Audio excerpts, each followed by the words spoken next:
Hey everybody, what's up? Welcome to Season 2, Episode 3 of the Mark Mo Show. My name's Mark Maloney and I'm your host, along with AK219 and Aiden spelled the right way, host Aiden Maloney. How are you? It is beautiful. I am feeling beautiful. And it's just, every day's a blessing, you know? It is. Every day is a damn blessing. And there are people out there that don't quite get that. True. You know? And Yep. Of course I'm being half facetious, right? I get Because it. every time I clock into work and I'm like, every day's a blessing, of course I'm lying to myself. But hey, You're trying to start out the right way. Exactly.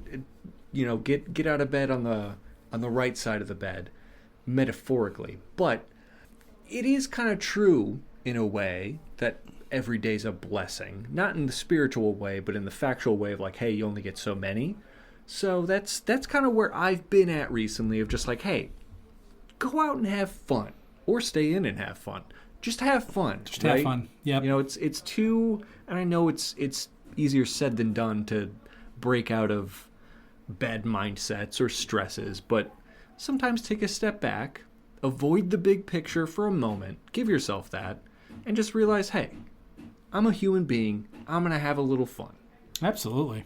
That's where my mind's at, and I'm going to have a little fun. I love it. I love where you're at with that. I'm trying really hard with that right now. Yeah, I was going to say, it's a bit topical for you. It is, and we'll, I promise all of you, we'll get to that. But, you know, just to say a few things before we really kind of get into the weeds here. Meat and potatoes. The meat and potatoes of this show.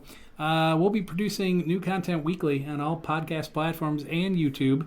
We will also have some one-off interviews coming your way. I've got one locked up here in the next couple of weeks. Exciting. It's going to be fun. Somebody I've talked to when I was on the radio side of things for a bit. And he's a really great interview and a super great guy. I can't wait to get going with him. And then there's a few others. So we've got them lined up. There's definite interest, and I'm super excited to have a few interviews in the pipeline. But anyway, I mean, they're going to be fun and they're going to be informative. So stay tuned. It is the Mark Mo Show, but it's like an offshoot a little bit. So it's the Mark Mo Show Fireside Chats. Yes. Is what that one is called. So if you're on YouTube, you'll see a little bit of a different design. That's the Fireside Chat. I'm not sure if they see it on the podcast side or not. Yes, they do. But yeah, so it'll look just a little bit different. That's the interview stuff.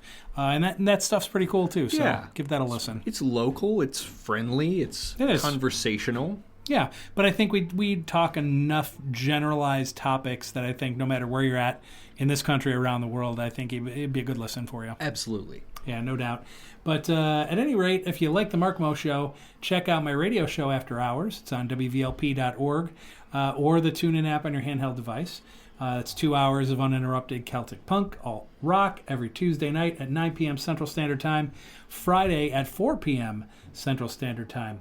You should also check out Guys Being Dudes, AK219, on podcast and YouTube, and also Aiden spelled the right way on podcast and YouTube. Some of the most entertaining gaming content on the web. Well, I appreciate that. Thank you. Most definitely. So, you know, I'm not to throw out any spoilers, although you can. It's your show. If you want to let people know what's coming on that. Absolutely. Today, as this episode drops, I played a game called Para-Eyes, which I believe is short for Paranormal Eyes, Paranormal Eyesight. It's like observation duty-esque, like anomaly hunting horror style game. And this is not my While You Were Sleeping for this week, which we will get to, but perhaps it will be in the future. But if you want a little sneak peek, you can see me play it on Aiden Spelled the Right Way on YouTube. Awesome. I love that. That's great stuff. And, you know, I don't know about you, Aiden. This has been a chaotic week. Sure. I've got a lot to share. But I figure, you know what? I'm going to let Aiden start. And Aiden used to do this a little bit on one of his other shows. It was like a vibe of the week. And just kind of sharing some things like that. But at any rate, I thought I would just let you start. Maybe your week has been semi-chaotic. Maybe it hasn't. But I thought I would let you go first. Yeah, well, I appreciate that, and I know you've been through a lot. This, of course, is my father, Mark Mo himself, so of course he and I speak outside of this show quite often. So not to spoil anything, but I've heard some of these spoilers. But vibe of the week, something fun, funny, wholesome, or real, was okay. an AK219 bit where we kind of start off the show with something fun, funny, wholesome, or real. It's happened in the last 7 days. So I figured with how we chatted on the phone planning this show and everything, it was fitting that it kind of got that title in a way, side title, sure, if you will. Yep. And my week, I would say, compared to yours, has not been quite as chaotic. Yeah. But more so falls under that real section where, like, you know, certain relationship turmoils or financial stresses have definitely been on my mind, weighing me down in a way, which is kind of why I opened the show with a little optimism. Sure. Because life's too short to get caught up in nitpicky things or little stresses like that. But that's not to say they don't matter or you're invalid for feeling those things when you do, because they are valid. And it's kind of been tough on and off at AK219 Studios for the last, I want to say, couple months, where things just aren't going as swimmingly. And it's not so much like it's not so much an issue of a lack of communication or a lack of income in a literal sense. Yeah. It's more so just like one of those big picture issues I was talking about earlier, where it's like, hey, the country and the world is kind of fucked, right? Mm-hmm. Sure. Kind of seems against, well, not seems, it is against the working class people. And hey, that's me, that's you, that's us. So it's just tough. And sometimes when things get tough, you just got to take a step back and be like, okay, realistically, what do I have? You know, I've got a mother, a father, and 3 sisters that are all wonderful people. I've got a really tight-knit friend group. You know, I've got a roof over my head and a car that goes places. I have nothing to complain about. In the entire scheme of things. Yeah, in the big picture, I'm bueno. So that's kind of my... It's not very chaotic. It's kind of anti-chaotic in a way of just like recognizing like I'm really well off having what I do, and I'm happy for that. That's good. And sometimes you have to look at that in that way instead of at what you don't have, because I forget what the full quote is, but it's something like comparison is the antithesis of progress or something like that, where if you're caught comparing yourself to what you don't have or what you haven't achieved yet, you'll never be always happy. You'll always be unhappy. So just take note of what you got, you know? Yeah, because I'm never happy. Like I look out in front of my place and I see my car parked there and I'm like, well, it's still not that Lamborghini. Yeah, right. You know, you open that fridge and it's like, ah, damn. I don't that have porterhouse isn't in there. I don't have my 15 T-bones. Exactly.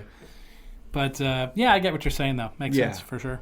Yeah, so that's just kind of where my head's been at recently, and it's a good and a bad thing. It's introspective, and of course, sharing introspective thoughts can give other people perspective, which is why I feel comfortable doing that. But you know, and I know you've taken some big strides in that in the past on AK219 After Dark and other things like that. Mm-hmm. But yeah, just that mindset of being like, hey, what I have is good. Yeah. You know, and sure, you are absolutely in the right to be angry at your country, at the world, at certain economic processes or, you know, systems, if you will. But hey, it could be worse. Yeah, it could be worse. So, on the subject of worse. Yeah, I was going to say, a segue. That was perfect. Thank you Paul for that. Blart. I appreciate way to Paul Blart that one. My week's been insane. If there is a roller coaster named Chaos somewhere on this earth, I've been on it this week. And I guess you could say it all started with a bar fight a week ago. Now, before you take any accusations or assumptions. Right, exactly. To be clear, I didn't start the fight, and no one picked a fight with me. Okay. So, that would be... Gosh. Let me be clear. No, let me be clear. Let me be clear. Michelle. In terms of picking a fight with me, it would be unwise for most combatants. Now, short of the other person, like being a Navy SEAL or MMA, experienced in Krav Maga or what, I can certainly hold my own. My father, who was a Golden Glove boxer, boxed for the Army, taught me to box from a very, very young age, and I wrestled some, and I've taken a little bit of martial arts. So, I know enough. I'll put it that way. I know enough to hold my own in most cases. At any rate, these two behemoths were at the other end of the bar, and whatever set off the one guy, it made its way down the bar in a tsunami of man meat. Man meat. Man meat. Not as exciting as you might think. Oh. I know, sorry. Sadly, I didn't see it coming until the last second. It didn't help the bouncer that night wasn't the regular guy. The regular guy's a good bouncer. Military experience, everything. He can assess a room. He can diffuse things a lot of times before it starts. We like this dude. Right. The dude that was there, I'm not a fan. This dude's like off the C team. Oh, no. Okay? No. He's, like, as far as a bar back, he does fine, but he gets too into the vibe of the night and is more interested in having fun than protecting the patrons, in my personal opinion. That's not what you want in a bouncer. Right. You want a dude. He doesn't necessarily have to be surly. He has to be serious. But he has to be They have to be serious. So serious, right? Got to be a little serious, right? Society. To at least be that guy that people like and respect. But the second you make that switch and you get that look in your eye and they've turned your smile upside down, everybody's like, oh, damn. Yeah. So I think if you have that ability, that's the guy you want. You done goofed it. You done messed up, A.A. Ron. Well, I got knocked off my stool because I was on my stool. The man meat's coming my way. I threw my right forearm and shoulder into the dude coming at me. But, I mean, just imagine standing on the train tracks. It's coming through. Right. It's coming through and you're on a stool. You have no leverage. No. Zero leverage. All the power's in the legs anyway. That's it. So if I had braced myself, I would have wrecked this dude's lower back for sure. But I got knocked off my stool. I flew across the bar. And that says something because I'm not a tiny dude either. Anyway, I knocked my head on a table. Shit. Landed on the floor. My side gets jammed into the metal leg of the bar stool that someone's sitting on. And before I even know what the fuck is going on, I'm on the floor. And I see these two assholes wrestling across from me. I grab my stool with my feet. Because it's like in between whatever they're doing and myself, and I grab it like with my feet, right? Because I'm on the ground, right? So I grab it with my feet and I jam the stool into them. I just go bam, and I jam it with my legs. So my legs are pretty strong. At that time, this dude grabs my left arm and attempts to pull me up. Now the left side of me is what went on the floor and into that. Oh, he doesn't know. No, He's doing like a good deed He's for the day. He's doing the Lord's work. Doing the Lord's work. So he grabs my left arm, he attempts to pull me up. Well, he moves me about 5 inches. I shriek. He's like, oh fuck. And so, like, at that point, I at least had enough room now where I just like a breakdance move. I just spun on my back towards them and put my feet on the ground. I reached both arms up. One dude grabbed one dude grabbed the other, and I was able to just bounce up. Yeah. So that's the proper way. If you're going to pick someone up, that is the proper way to do it. Not with them laying on the ground and you're behind them, behind their head. You yank them. You yank on the arm that happens to be injured. So, anyway, like I said, I don't blame him. He's trying to do a good thing. That's true. But when I turn around, right, I get up, I turn around and confront these two idiots on the floor because my adrenaline's flowing. As I say, even from when I was young and my dad taught me how to box, he did it with purpose. Kind of like with great power comes great responsibility, right? Oh, yeah. So he'd always said, hey. Little Uncle Ben action. He'd always said, if you ever become a bully, you're picking on people, blah, blah, you're going to spar some rounds with me. Right. That was enough to say, I will not do that. Right. That is not a problem. And I've always used it as a defense mechanism, or if, I had a friend in need. Sure. That's kind of, sure. How I did it. But at any rate, I pop up, dudes help me, I spin around, I'm ready. Yeah. I'm ready to go.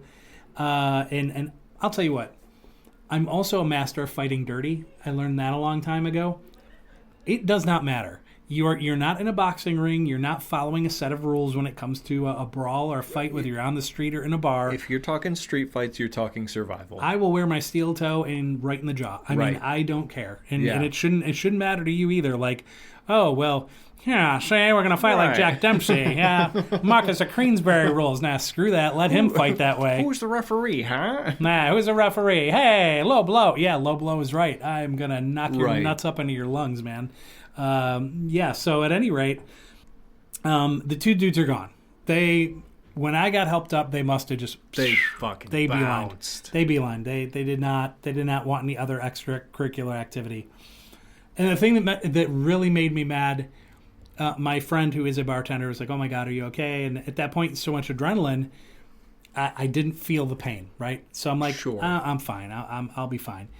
And so the guy who is acting bouncer, C-team bouncer, right? He basically was just like, I really hurt my wrist, and I felt my God. I felt like Shawn Michaeling him right to the jaw, man. I just wanted to super kick this dude. I really so hurt bad. my wrist. I'm like, you dude, I'm about to end you. And why would you, dude?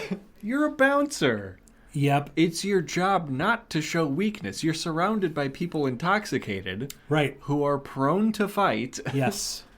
I hurt my wrist. Oh, okay. Oh, dude, I was hot. When he said that, like I was looking at the bartender, and we were talking, and he was like coming in the area where you go from the bar area to behind the bar. Yeah. And he's walking down this path, and he's just like kind of, I really hurt my wrist, and he's like moving his hand around. Oh my God. I'm like, do you really want your wrist to hurt? I can make that happen for you. That adrenaline's still flowing. Oh, it is, and I'm hot. So the magic disappeared. Literally, the bartender closed the bar like 45 minutes early. Yeah. She was like, "I'm done. We're closing." I'm like, "Whew, okay." Like she was over it, and I don't blame her. So I stayed at the bar a little bit longer. Left. Next day, woke up bad. I'm like, wow. Why does my entire side hurt? Right. That's not great. And then the next day, and then Monday came, and I'm like, yeah, I can't even get out of bed. So we're gonna work. No, we're gonna take a day. We're gonna stay here. Maloney needs, besides the fact Maloney needs a drink, see the song. Yeah. Maloney just needs to chill in bed, and that's what I was doing. So a couple of cracked ribs, separated shoulder. It made it for a very painful week. Lack of sleep. So it's like every time you turn or shift, it's like boink, sharp pain, ow. Okay, I'm awake. So like 10 minutes of sleep, 20 minutes of sleep, and it's not enough. Right. It's just not enough. And then it's like, sometimes you find that spot and you fall asleep and you make that shift. Oh, right. And now I'm shrieking like a 14-year-old girl seeing Taylor Swift for the first time. Anytime I sneeze or cough. Like I'm at work and I'm like, chew, ow. Yeah. And then the girls at work are kind of giggling. I'm like, no. Yeah.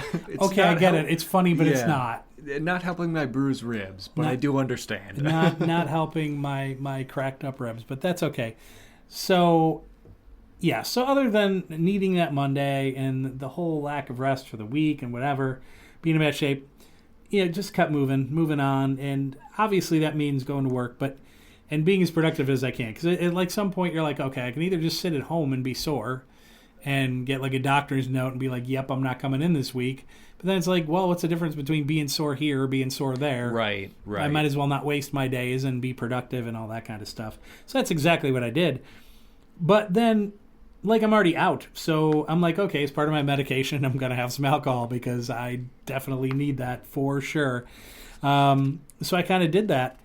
And I guess, once again, being on that chaotic roller coaster, now I'm going out and I'm meeting fans of this very show. That's exciting. Which is great because sometimes you meet them online. They'll leave a comment, which is cool. They've been doing that. A little bit of... Shout out Curacao. Shout out Germany. Absolutely. Shout out to Shout all out these... Cambodia, I think. Cambodia? Yeah. Cambodia's... you just made the list? My man. Yep. I like that. That's probably too early for that segue, but... foreshadowing? Yeah. Yeah, well, yeah, foreshadowing, for sure.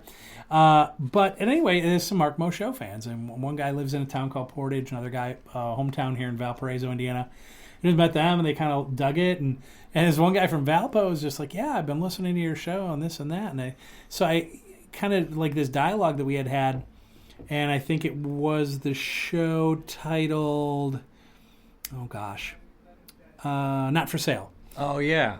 And so he had said something about that, and I answered his question, and all of a sudden now he's like, okay, I have to sit down. We had like a half an hour talk about that dialogue, and I'm like, this is what I want. That's great. So whether, you're at home and you want to hit us up on the socials and you got questions or comments, whatever, you like what we said, you didn't like what, we don't care, just interact with us. We're cool. Feedback, yeah. Yeah, we're cool. We'll interact with you. But at any rate, it was just cool to kind of have that interaction. So I guess that was the upswing on that roller coaster for a moment.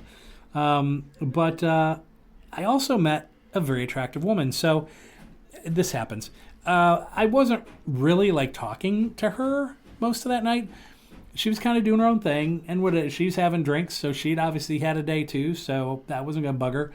But she had moved seats and came over and sat on my side of the bar, to my right, and then on her other side were these couple of fuckboys. See last week's episode.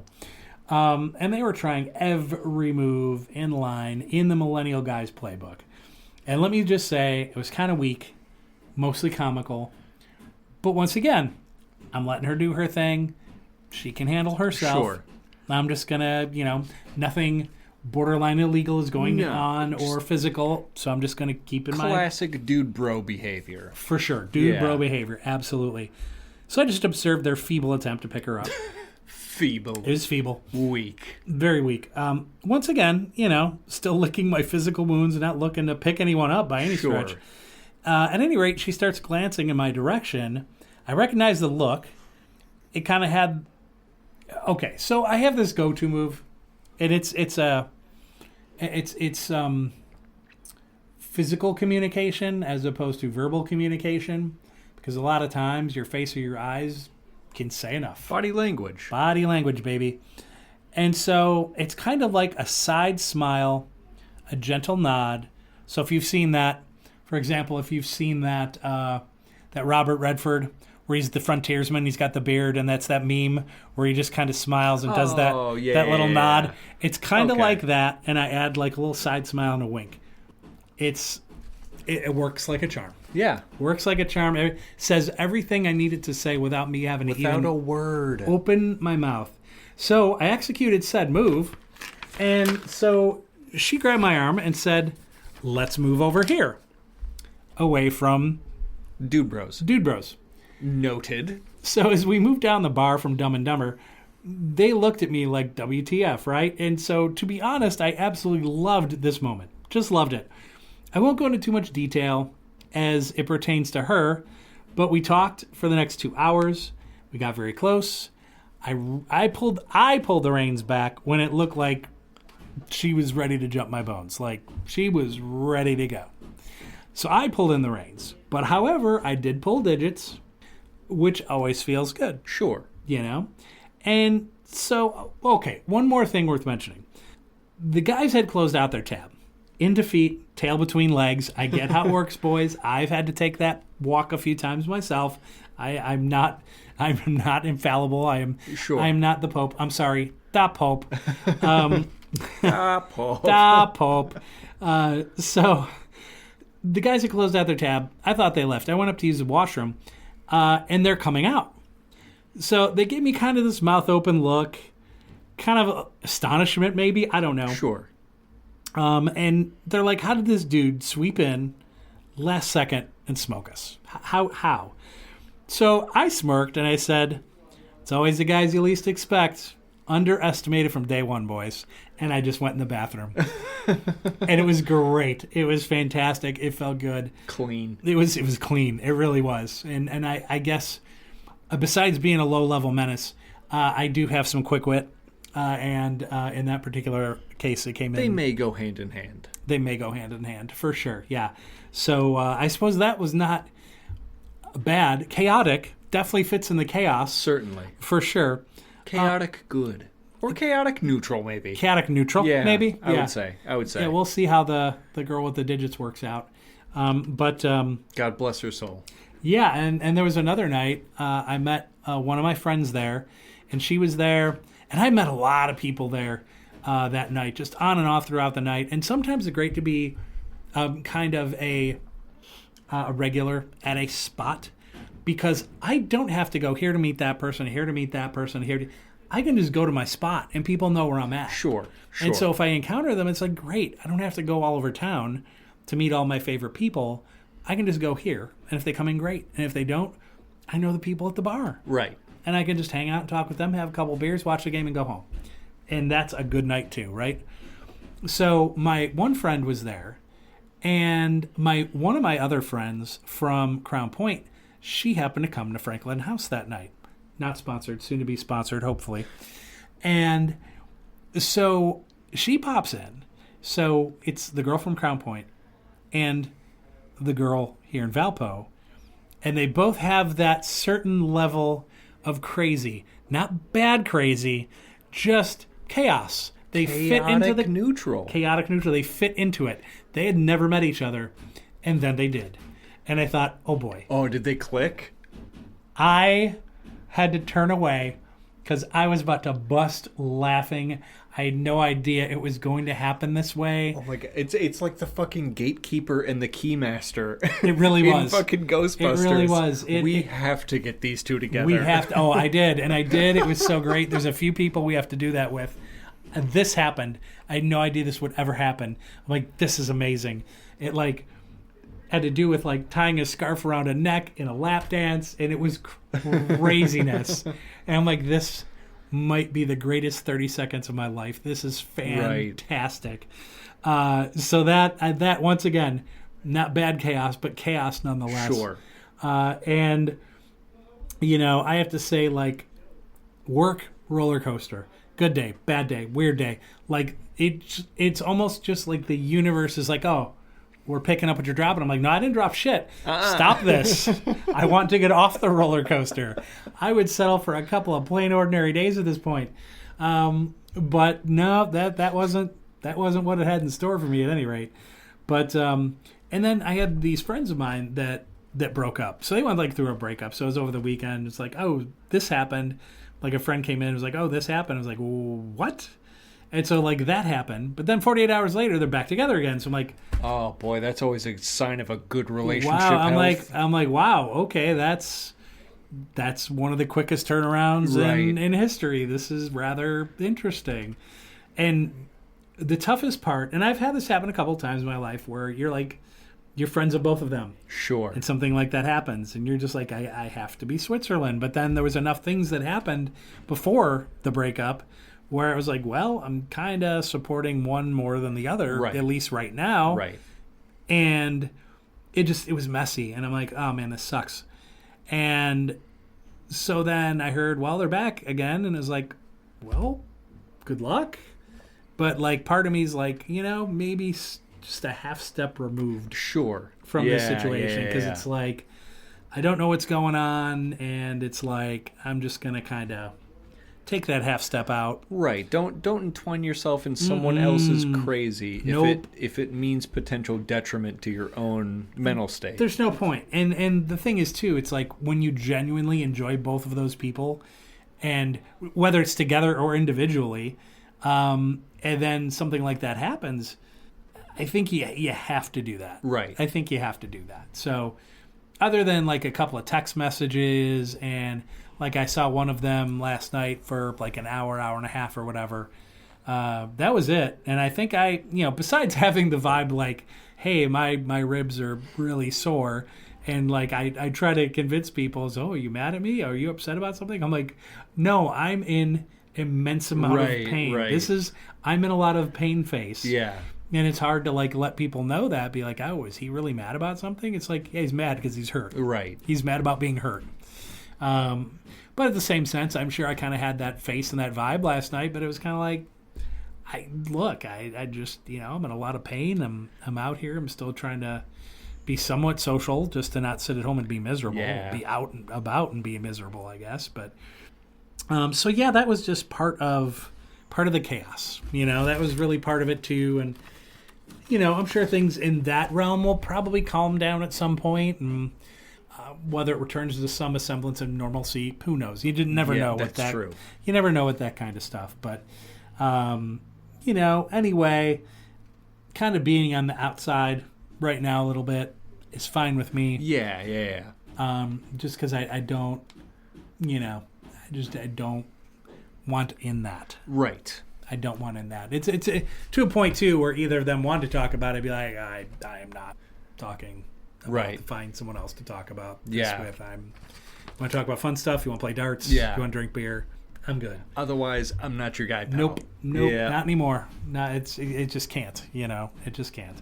But that was a week. That was utter chaos walking. Anyway, quick break, I guess. Yeah, right. Carpe Diem coming up next on the Mark Moe Show.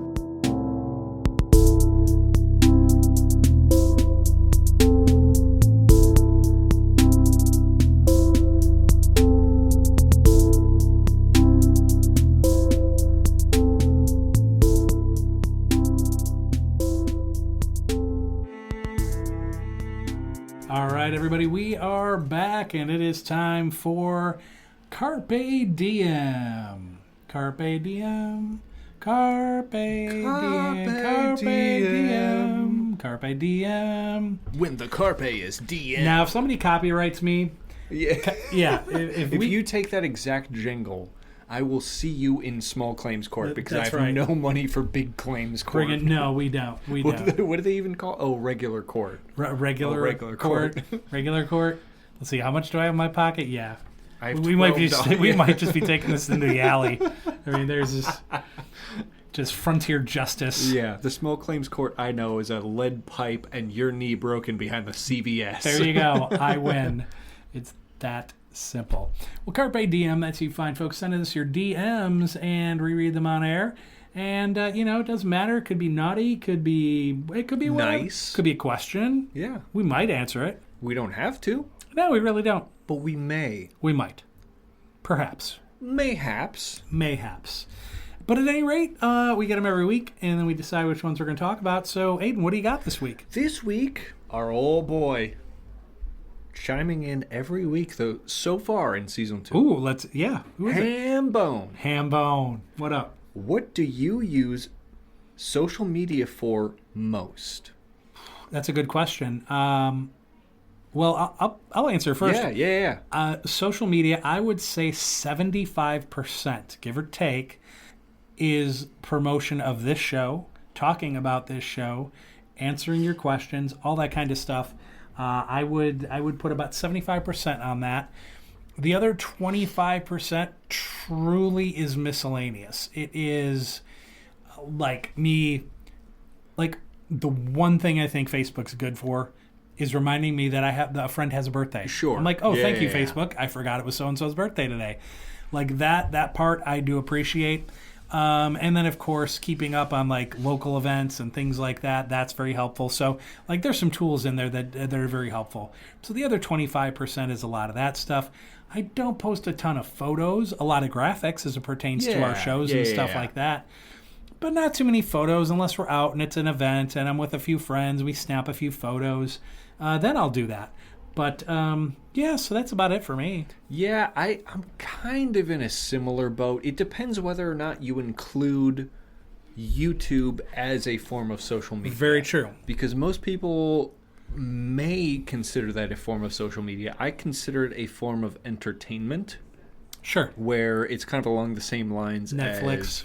as like a Netflix or network TV or something. Yep. So if you include YouTube, 90% of my time on social media would be that YouTube, because that's most of what I watch. I'm not a big TV or movie guy as much anymore.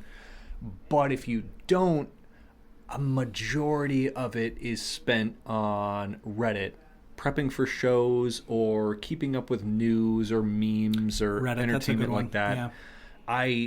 I rarely use Facebook. I rarely use Instagram. I don't even use Snap anymore. I find it very helpful that I use social media apps less, because I feel when I use them more, I find myself more stressed out, or you get more FOMO, fear of missing out, everything like that, of like, oh, I'm not doing enough. Look at what X, Y, and Z are doing. It's just not healthy to put yourself in a situation like that. So I literally just don't go on them anymore. Where besides YouTube and Reddit, I cannot name the last time I posted or interacted on a different social media app besides that. So entertainment and news on Reddit, and then YouTube. That's kind of all I'm at. And the only other thing for me too, but it's not technically social media, is like AI stuff, because like I'll use ChatGPT a couple times for something, especially like if I'm writing about something and I'm having a brain fart, and I throw stuff up there to ChatGPT and I look and I'm like, oh, and then I get my answer.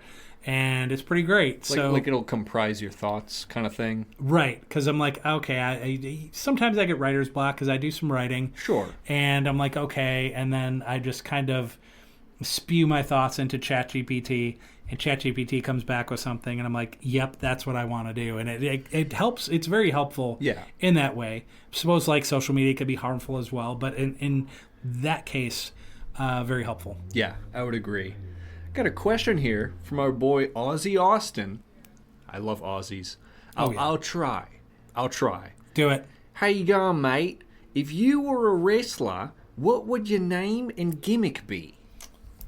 Ooh. It's a good question there, Austin. I would say it's not necessarily anything Australian, because you just heard my attempt at an accent, and it is very stereotypical.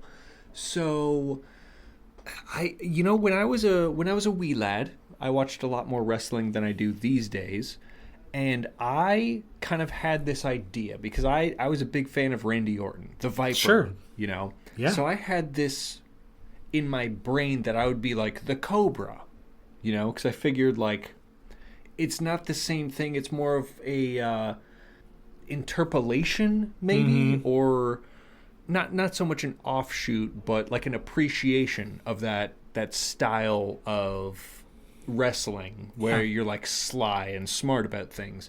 So I was going to be like the Cobra. I had like this edgy style, and not that I would like who was the Italian guy that had the Cobra finishing move? And he'd like Santino Marella. John Cena. Not the Cobra as in Santino Marella, but the Cobra as in like the same way Randy Orton took, DDP, made his finishing move his own. I would take the Cobra and make that kind of style and appearance my own. That is what I would strive to do. Not that I'm nearly as muscular or as athletic as Randy Orton, but that would kind of be my idealistic. Yeah. If I were to be a wrestler, that's what I would want to be. I love that. I think mine would be a representation of where I grew up. So that was the south side of Chicago. I think it would be kind of a brawler, alley brawler, Union jacket, blue jeans, boots. So somewhere along the lines of Kevin Owens, John Moxley, Arn Anderson, Ronnie Garvin, those kind of guys that just went in and punched you in the face. Right. Like those would be the kind of guys that I would have. That would just kind of be my gimmick. It wouldn't be flashy at all. I'd come down to some like hard rock or metal type of music, and I would just come down and just want to punch people in the face, put chains around my fist and punch you right in the face. ECW barbed wire match, style. I think that's fantastic. Like that would be kind of my vibe, because that kind of fits how I would fight, I think. Sure. And you've got to have entrance music to match, right? Like if you're You do. If you're like an offshoot of Randy Orton, like I would be the Cobra, right? It would have to be like that edgy, grungy rock Yes. entrance music. Whereas yours, would it be more aligned with like the Mick Foley style entrance music, or It could be something from like early Sabbath. I could contract Tesla to make my own that'd be song lit. just because they're just a bluesy hard rock band. yeah, So yeah, something like that I think would be stellar. that'd be righteous. Lemmy would be great, but Lemmy unfortunately is no longer with us. Rest in peace, brother. No doubt. Final question I received this week on Carpe DMs. Digit Dude asks, I'm buying digits. $100,000 for any finger or toe. What you gonna sell to me? How much are you doing per digit? 100K USD for any finger or toe. What you gonna sell? Now, Digit Dude, that's very, I would say, generous. I never realized my digits would be worth $100,000. I'm gonna go out on a limb and say I'm gonna be a little conservative as to what I'd give you. I don't want to lose any fingers. I feel like they all have their place. Yeah. But I've never really known what purpose the fourth toe on either foot provides. Because I know both the big toe and pinky toe are necessary for stability. But the fourth toe, the ring finger toe, you could take both. Take both fourth toes on either foot, both feet. I only have two. $200,000 in my pocket. Yeah. That is a really, really nice amount of money. Sure. And I'd just lose both fourth toes. I think I would lock that down like yesterday. Interesting. I wouldn't give up any fingers. $200,000 is plenty for me to feel comfortable for a while, and it's just going to cost me a couple of fourth toes. Yeah, I can see that. That's my take. No fingers. See, here's the thing. Like, I would do both pinky toes, but then I think to myself, all right, are the pinky toes too important for balance? Right. So I do have concerns about that. And then I think about a football player that used to play for the Miami Dolphins. His name was Timmy Two Toes Bowens. And he literally had two toes on one foot and played professional football.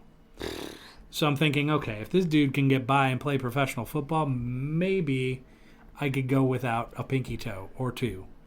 Maybe you could get rid of the three middle and just have the balanced toes. Man, that'd look whack. It'd look whack, but you'd have $600K if you got rid of three middle toes on either foot.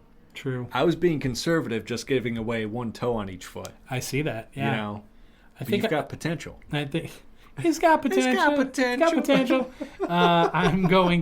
I'm gonna get rid of both pinky toes. We'll just see how we can get by. See how you get on. I'm not a spring chicken anymore. I rarely do anything athletic aside from what maybe going on a hike or working out. Sure. I'm pretty sure I could do that with 8 toes, so I think we'll go without 2. And yeah, take that $200K also. I think so. Yeah. Interesting. We picked different sets of toes. We did. Yeah. Yeah. I just figured the fourth toe doesn't provide as much that the pinky toe should. But here's what I think. At least from my perspective, what is one thing, even if it's just for a moment, that causes you immense pain? And that is jamming your pinky toe on a dresser, on a bed, on a chair. And it's just like, and then that sets the day for failure. True, yeah. You start your day slamming your toe, and then everything just goes downhill from there. Immediately I'm eliminating the toe, and I got money. Yeah. Let's do it. Hey, man, I can't blame you. Yeah. I can't blame you. Yeah. I like your logic there. That's something. Yeah. That's something. That's the last DM I got, but I figure you got a handful yourself. I do. I do. The first one comes from Don't Fret About Me. Hey guys, musician from a small town in central Illinois, having a hard time making a living at what I love. Any suggestions? Oh, brother. You know what? I would say continue your passion. Don't let capitalism be the downfall of what you enjoy doing. But life's a bitch, man. Yeah. What you enjoy doing may not be what you make money doing for a living.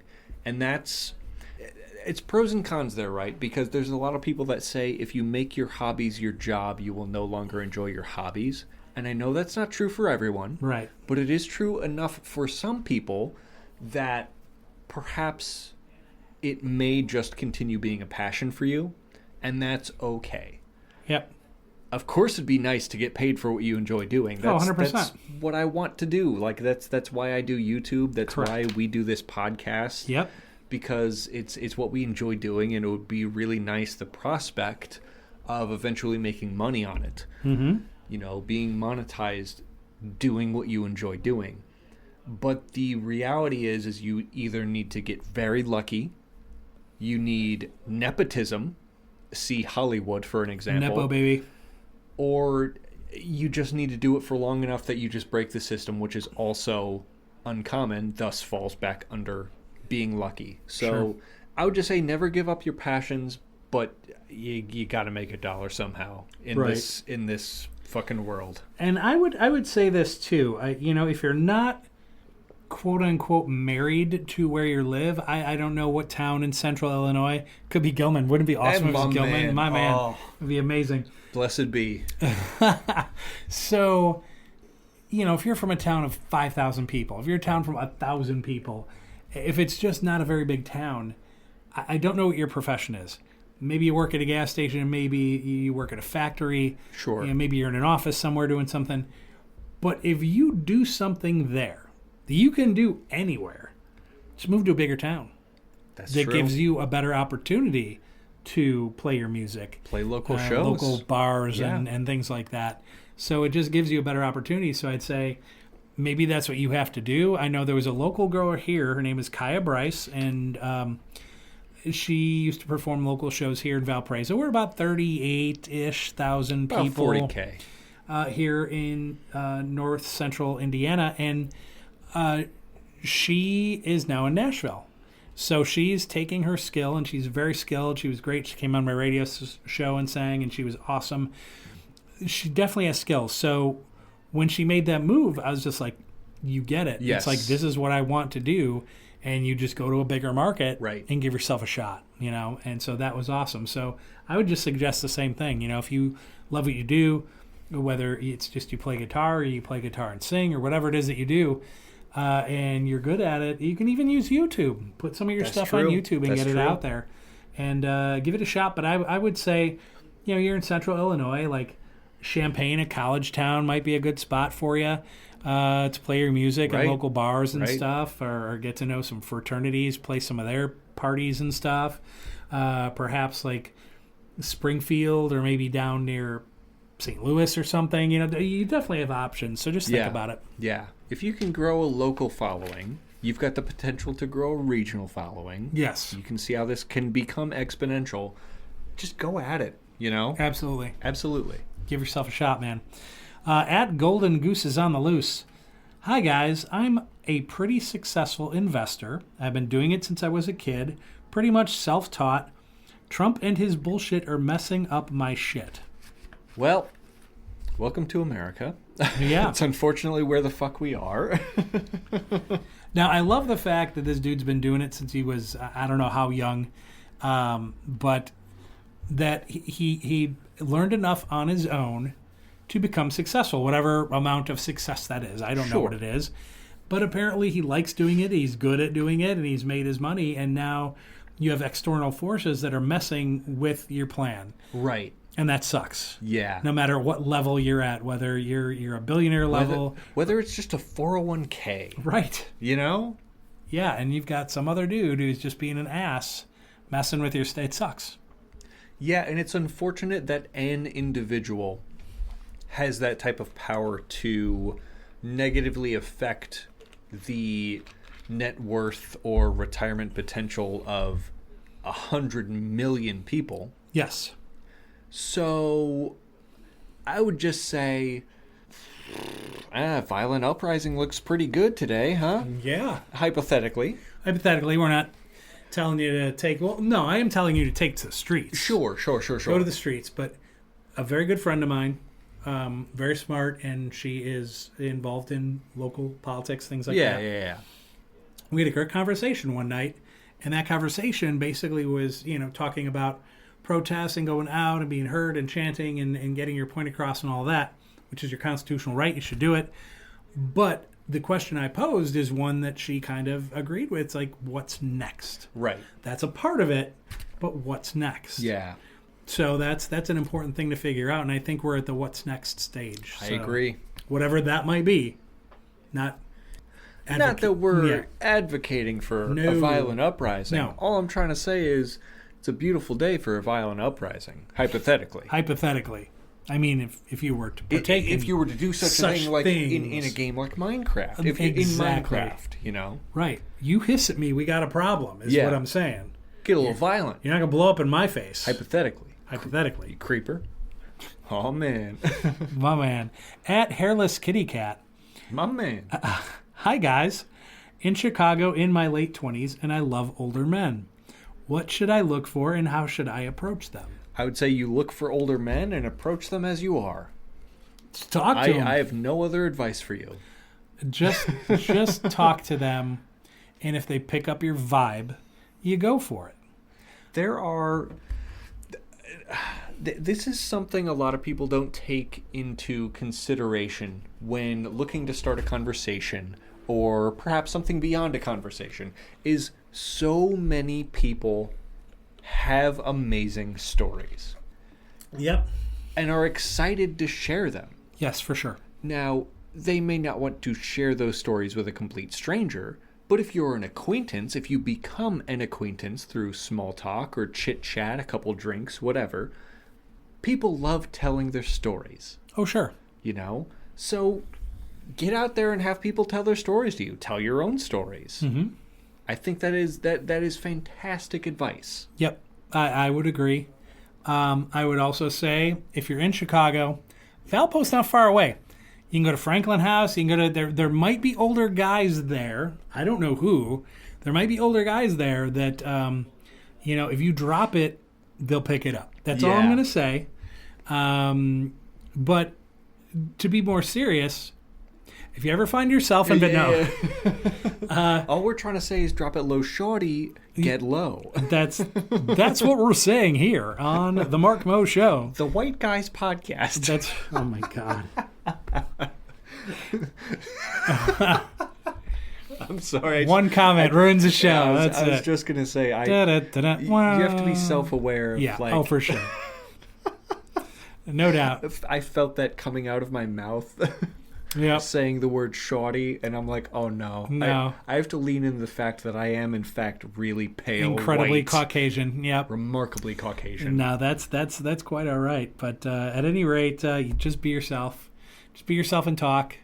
And I don't know, what works for me a lot of times is, even though I'm a great talker and a communicator, I'm a storyteller, I don't mind being the life of the party, but I also don't mind being in the corner and observing things and picking my spots. Sure. So maybe that's more of your vibe, where you kind of just go to a place, take everything in, kind of observe some things. And if there's a guy and you find him attractive enough, put yourself in. Put me in, coach. Yep. Put yourself in. Just say hello, whatever. You have a conversation. If it goes somewhere, great. If it doesn't, and you've had a few drinks, you had a good night out. True. That's the way you got to look at it. Win-win. It's a win-win, no doubt. Last one I've got here is at Stoner Stanley 420. My man, Stan. Oh boy. I am the DM man for Momo and Alan. That you are. That you are, Stanley. Happy day. Yeah, it is. I am in the Buffalo, Michigan. Oh no. Oh, I'm sorry. Let me rephrase this. Yeah. I am in the Buffalo, Michigan place, and it is Christmas. I cry. I am so happy I cry. Oh, man. Everywhere you look, I smoke it. How are you? Oh, my man, Stan. It's not Christmas, but I imagine there's a lot of tree up there. Definitely. Definitely. I'm glad you found your happy place, a place where it's legal. Cough, cough, Indiana. Not that place. You know, God bless your soul, man. I mean, Yeah.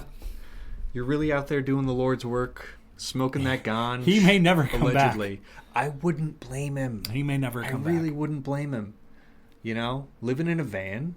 What Down are you by gonna the do? river. Down by the river. Yeah. Doesn't matter which river.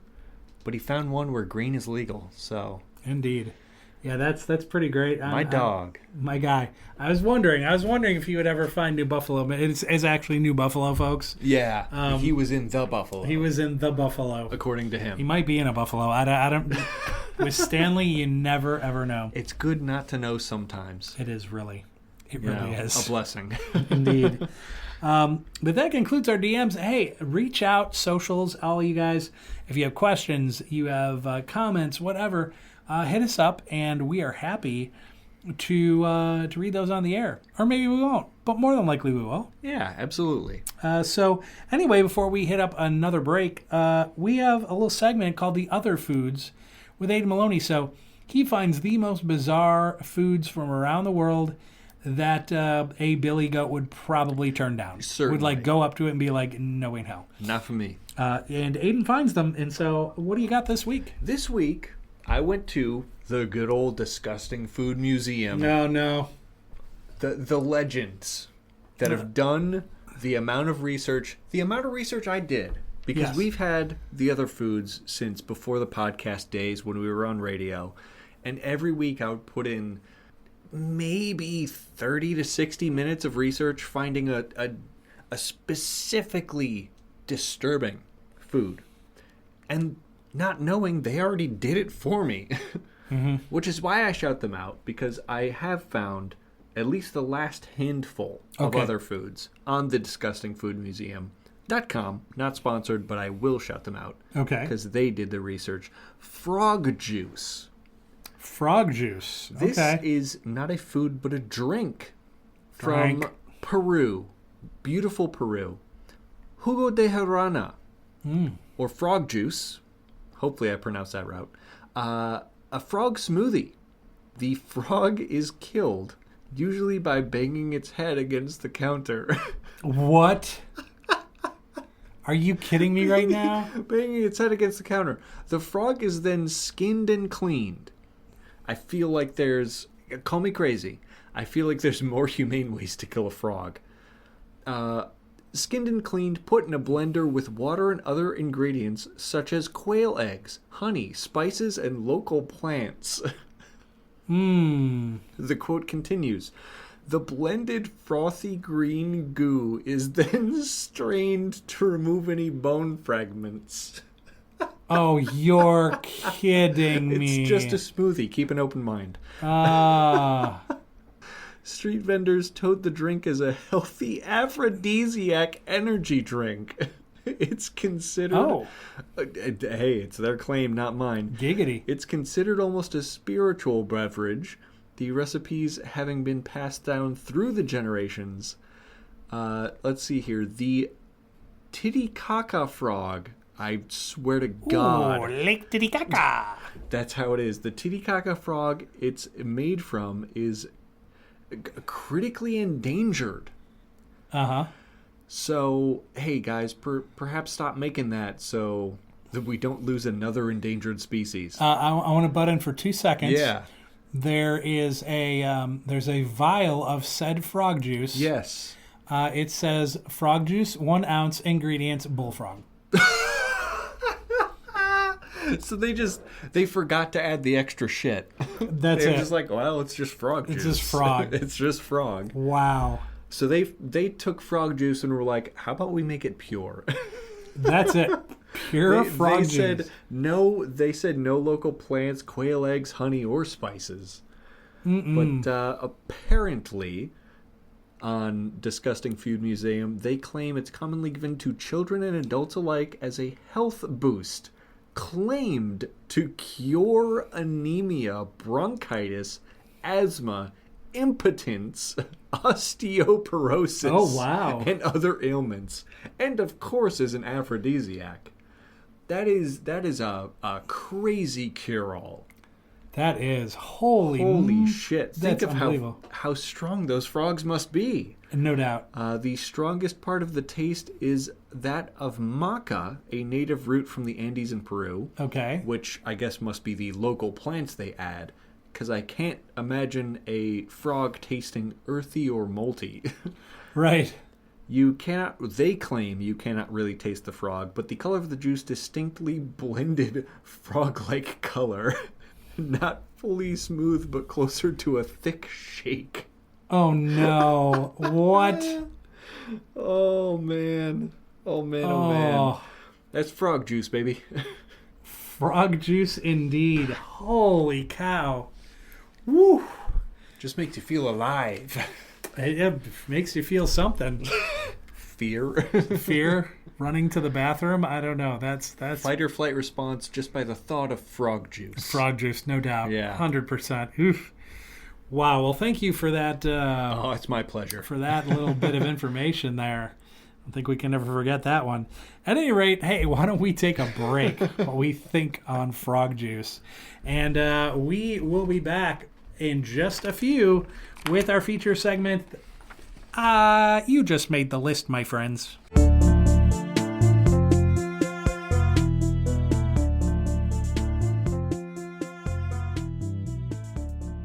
All right, we're back from the break, and it is time for You Just Made the List. We make a top 10 list, 10 to 2, number 1 big reveal, and let me get the. Yeah, look at that rule book. Got to look at the rule book. Let's see, page 1. There are no rules. Oh, good. That's great. Thank God. I love rule books that have that exact wording. I do too. No fine print. Technically, there probably is one rule though. That there is no rules. Oh, kind of paradoxical in nature, but I'm not going to question it. Nope. It's easier for us. Right, exactly. Then then we become a Doctor Who episode, and we don't want to do that. Wah, wah, wah, wah, wah. Wee, wah, wah, Dun, dun, dun, dun, dun, dun, dun, dun, dun, dun, dun. wah, wah.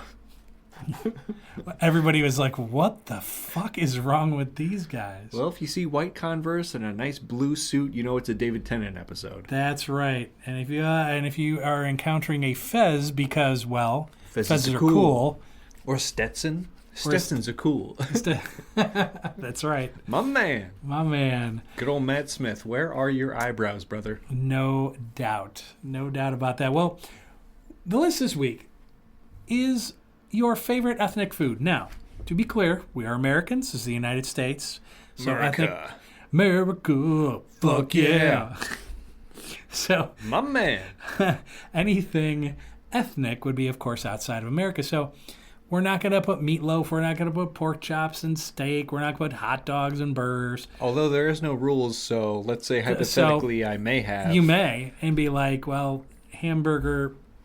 There's hamburger and bun. So it's bratwurst and bun. Exactly. So here we're gonna do our 10 through 2 and our number 1 of ethnic foods.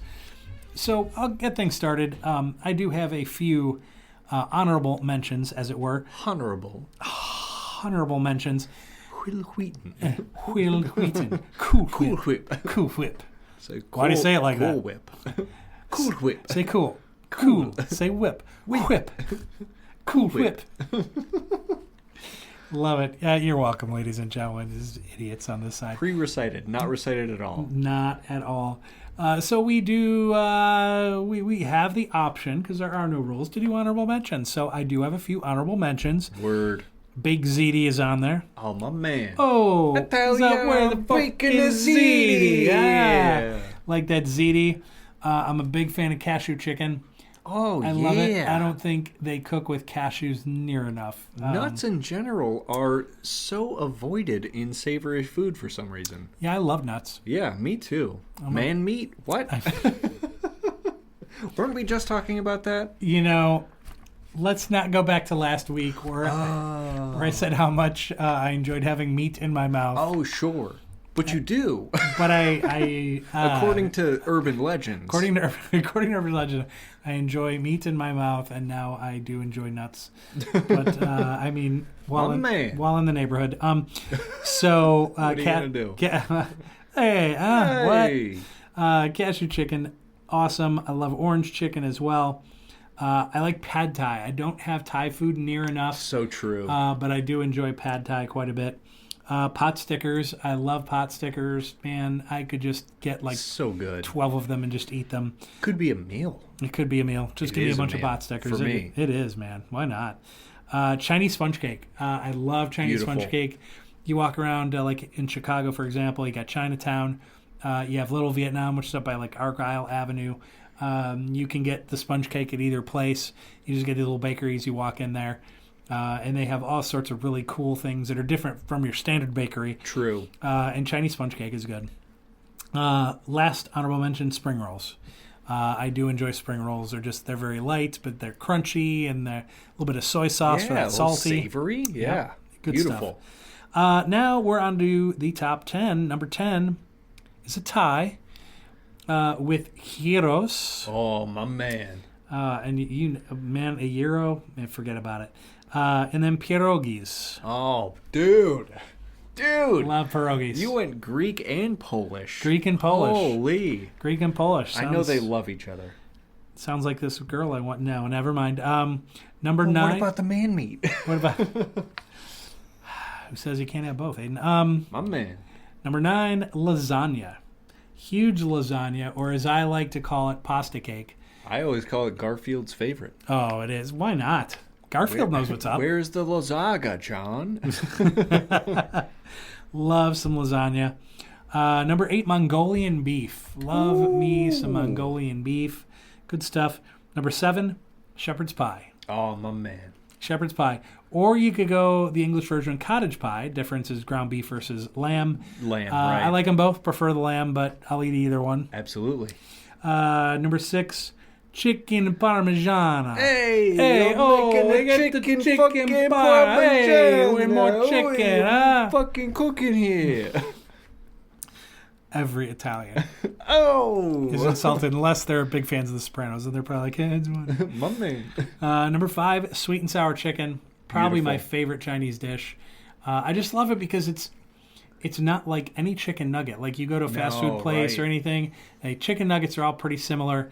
And then like what you get with sweet and sour chicken, it's like, how did they do that? Right, it's not a sauce, it's a hug. It hugs your taste buds. It really does. You know, it really makes them taste friends. You get these salty little chicken puffs, and then you have this sweet yet sour sauce. Right.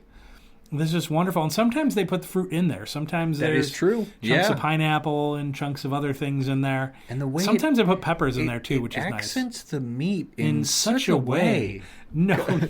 Call me Noam Chomsky the way I'm eating that shit. Yeah. My man.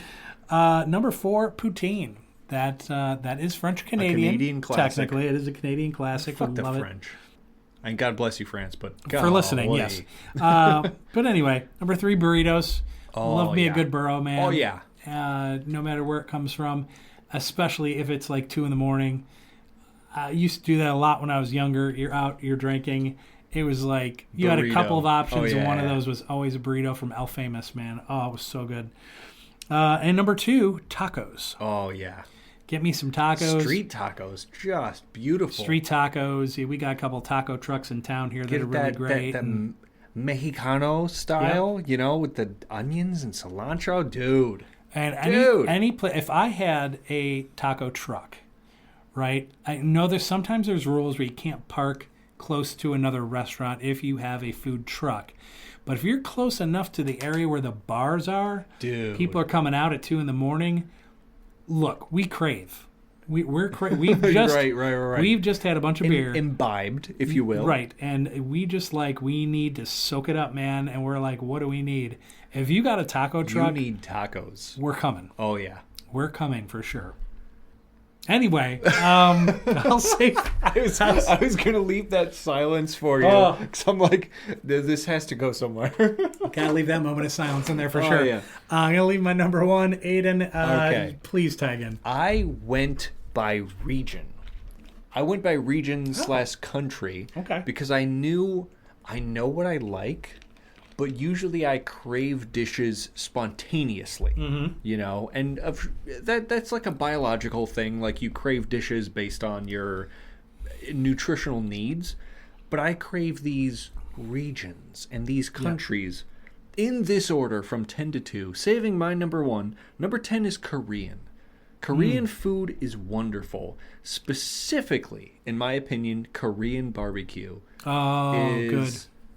Oh, it's killer, dude. You fucking with that kimchi? I fuck with the kimchi, too. Okay, good, You know, good. I'm Yep. not huge on fermented food. Fermented beverages, count me in. Fermented foods, I'm usually a little more reserved. But kimchi is very tasty, especially when involved in other dishes.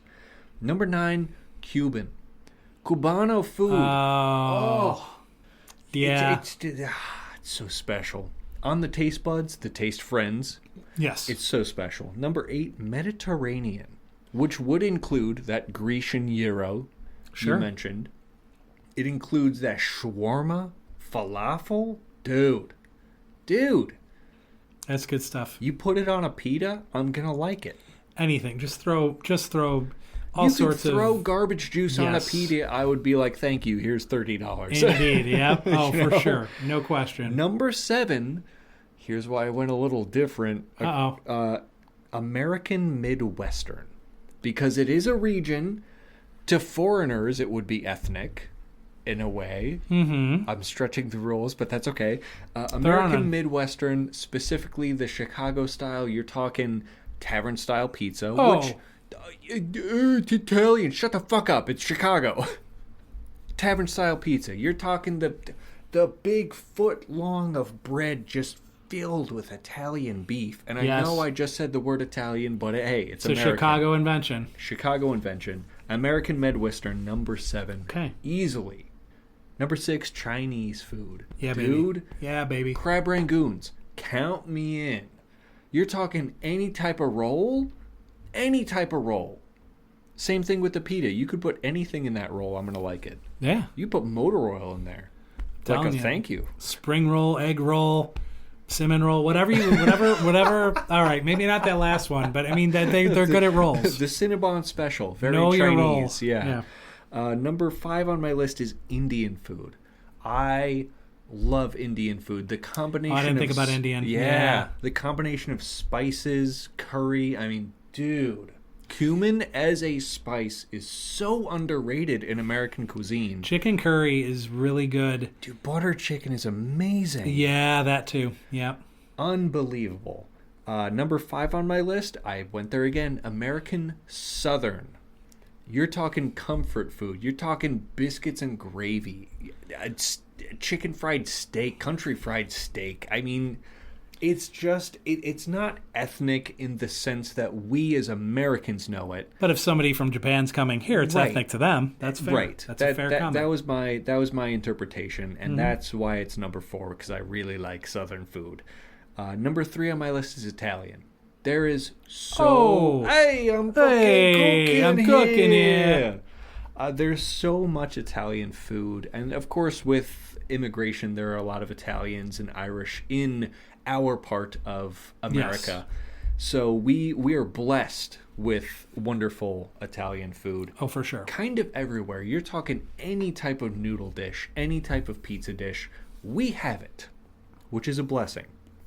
Number 2 on my list, I don't know if you'll agree, but it's number 2 because I enjoy it. Japanese and sushi go hand in hand. And I mean, Japanese do noodles well. Beef udon, man. That's udon. That's good stuff. Japanese and Italians do noodles fantastic. Oodles of noodles. Oodles of noodles fantastically. And I'm a huge sushi guy. You're talking I know you are. Raw, cooked, any of it. It is one of the only fish dishes I really enjoy. I'm not a big seafood guy, but if it's in a roll, if it's in a, what are they, that seaweed roll, that's right up my alley. You like it, huh? I love Japanese food. That's number 2 on my list. Okay, that brings us to number 1. And number 1 may or may not be controversial, but I said pizza. And the reason I say pizza is because it came from Italy. Italiano. Even though the Italian pizza or how they perceive pizza to be there currently is different than New York style pizza, is different than New Haven style, is different than Detroit style, is different than Chicago, both deep dish and or tavern style. It's just different. It's more like the crust in Italy is more like, if you're familiar with like a naan bread, it's more like that, more focaccia or like more something like that. It's just different how it's like they that make margarita style. Yeah, somewhat. In a way? Yep, in a way, yeah. So the Italian style is different, but pizza's pizza. And I love it in all its forms. I do have my favorites. I think Chicago tavern style is by far the best. Sure. There's some that do better than others, but in general, it's the best. I do enjoy a deep dish, but for anybody that, especially if you live someplace where you can eat it every day, number one, you're not going to want to eat it every day. Because you're going to have one slice and that's your meal. That's literally, meal. That's it. It's worth your $1 because a whole pizza is 8 meals. Yeah, you literally take it home, freeze it. You're going to have lunch and dinner for a week. Yeah. There's a lot to it. But, and even in New Haven or Detroit's pretty good. There's so many different styles, so many different ways to make it, so many different ingredients. I just love all of the different options. Yes, I would agree. Mm-hmm. And that's kind of the reason Italian made number 3 on my list, is because of that love for pizza that we share. Indeed. Number 1 on my list is Mexican food, though. Love As it. a whole, I know it's very encompassing, but you mentioned tacos, you mentioned burritos. Both of those would be within that realm. It's taco flavor kisses. It's so good. Yeah, it's good. It's so good. And nachos, dude. Holy. Well, see, that's the thing. And then once again, especially if you get an ethnic food that I guess you can eat so much of it on a budget too. Sure. Like, dude, just go and get your favorite tortilla chips and get some salsa, get some cheese, maybe a little sour cream. And for just a few bucks, you got a meal. Yeah. You definitely have a meal. It's pretty great. And sometimes we used to do chips and cheese. That's kind of, I don't know if it's a hack per se, but it's like if you just don't have a lot in the fridge or whatever, if you got a bag of chips, throw them on a pan. And if you've got some cheese, a couple of different types of cheeses, sprinkle it on top, throw it in the oven. Cheese and beans, yeah. I love cheese and beans. Yes. Yeah, that's it. I love it. I love that, dude. Now we're on to review preview. And last week this was a preview. And now I'm going to give the official review. The Thunderbolts, the unconventional team of anti-heroes, and they find themselves ensnared in a lethal trap orchestrated by Valentina Allegra de Fontaine. So it has Bucky, it has John Walker and the Red Guardian and Ghost and Taskmaster and Yelena Below. Excuse me. Oh, man, bring that up again. That's a mouthful. That was a mouthful. Yelena Belova, who is the original Black Widow's sister. Really good stuff. And so I really love the fact that, like, it's just these heroes. Well, not heroes. People with exceptional abilities. Powers, yes. Yeah. And they have not always been on the side of good, quite frankly. They've been villains a time or two. Mixed, yeah. Definitely. Definitely in this case, though, anti-heroes, and out of necessity, they form a team.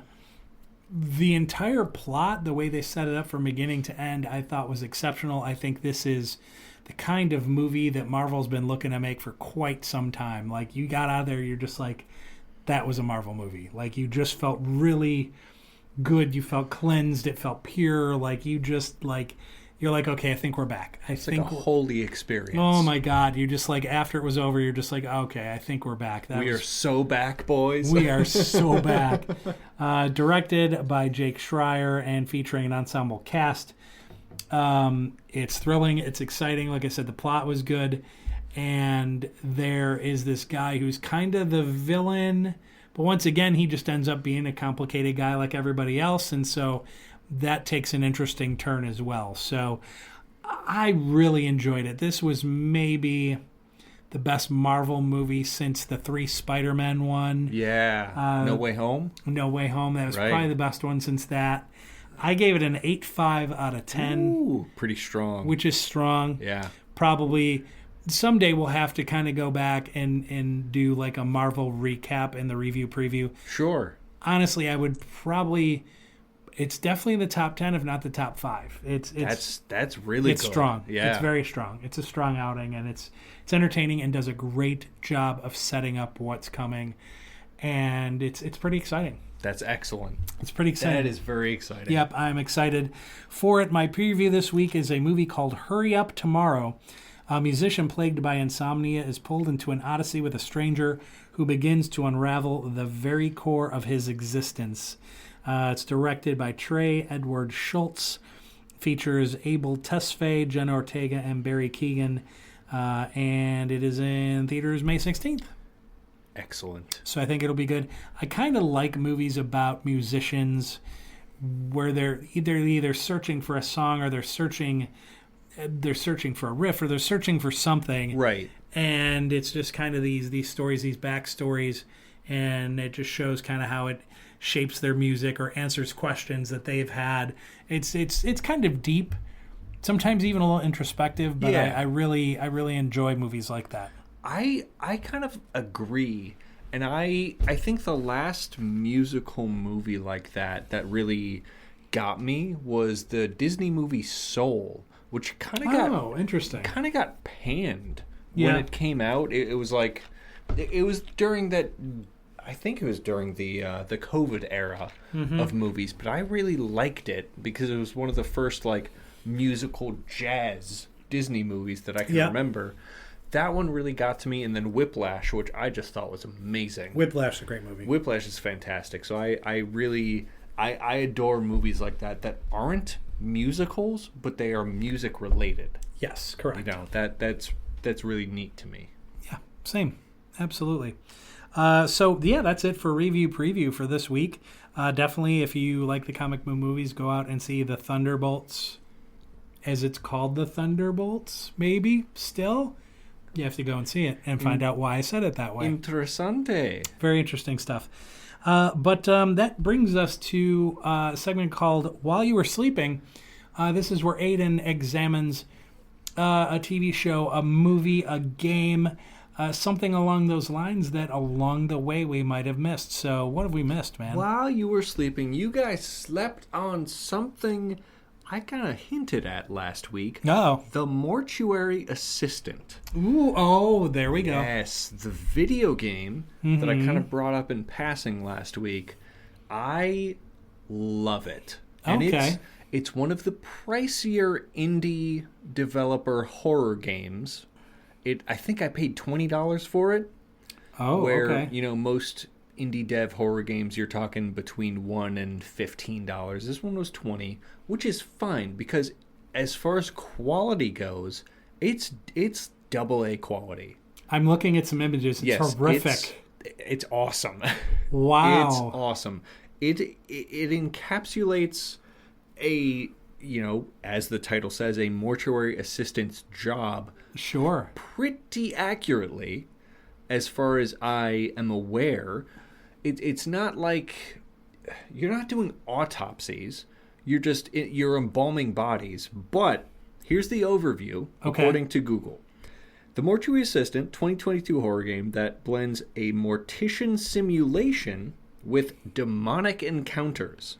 Players take on the role of Rebecca, a recent mortuary school graduate and apprentice at Riverfields Mortuary in the late 1990s. The one late night, as she's called into work to embalm bodies, they seem different, as she soon learns she's trapped in that mortuary with a demon trying to possess her. Oh, damn. That's the nightly goal. So you go into this mortuary. There's a fair bit of backstory. The graphics look fantastic. There's full cutscenes where you learn the story before, during, and after your playthrough. Yeah. And you traverse this mortuary and all of these hallucinations as they appear during your shift. and you try and figure out what's really going on, who Rebecca is really, her background, the owner of the mortuary himself, what's his background, what's going on downstairs, what's beneath the mortuary. That's a big mystery too. Oh. It is fantastic. Okay. I mean, you're putting 20 bones in, you're expecting a good game, especially even from an indie dev, you put 20 bones in, you hope for a good game.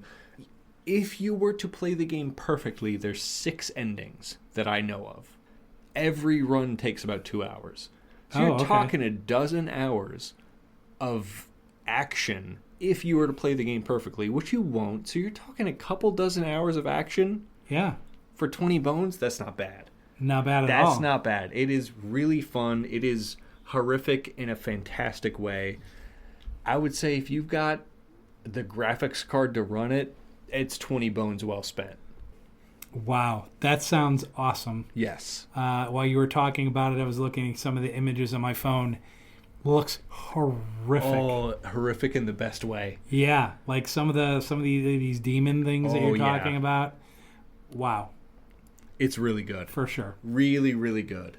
Yeah, that is something. Holy cow. Now, I have to say, there was one picture. It looked like there was this girl and this older dude. The older dude kind of looks like Dolph Lundgren. In a way, yeah. I'm not going to lie. He's the mortuary owner. Yeah, he's that guy. That's amazing. He's like an elderly Dolph Lundgren. You're right. Yeah, that is awesome. Well, very cool. Well, good report on that. So we're gonna have to check that out for sure. That brings us to our next break, and then we're gonna wrap up this show. So hang on one second, and we'll be right back.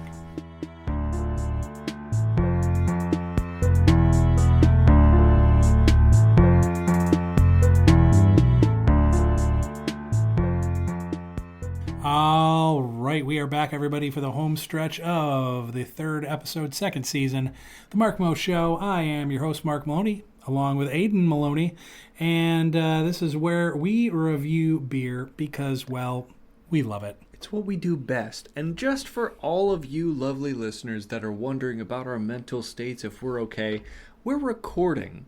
Not to get too behind the scenes, we're recording on a Friday night. True. Okay? So this is not getting sloshed on a Saturday morning. We're not like that. Sometimes. This is adults. I don't look everyone and people. Hey. Hey, it's not what it's I'm about, and it's drinking beer. No, we are enjoying our Friday night for your Saturday morning, Saturday midday, any day of the week, because that's how podcasts go. That's what we do. And if you are enjoying a beverage right now, hey, let us know what you got and how you think it tastes. Yeah, and if you love it and we haven't reviewed it, maybe we will. Damn right. So, Aiden, why don't you tell these fine, beautiful, wonderful folks from all over the globe what we're trying tonight? We are trying the Corona Sunbrew Citrus Cerveza. La Cerveza Más Fina, as they say, which I believe means a good beer, or the good beer. La Cerveza Más... The mighty fine beer? Mighty fine beer. I believe that sounds good to me. Is how that translates. This, I believe, is new for this summer.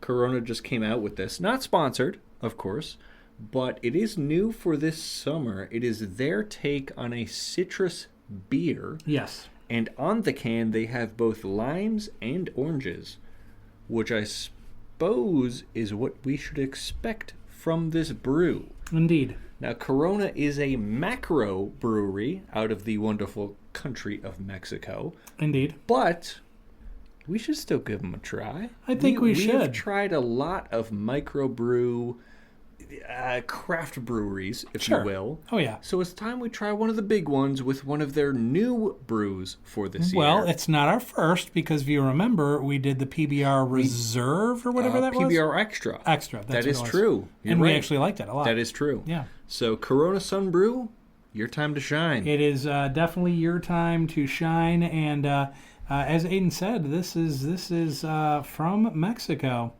and it means that I only paid $105 for it. Yeah, right. Thanks, tariffs. Thanks, tariffs, and it better be a damn good beer. On a scale from 1 to 5, Slancha. Slancha, here we go. Interesting. Definitely get the citrus flavor for sure. Yeah.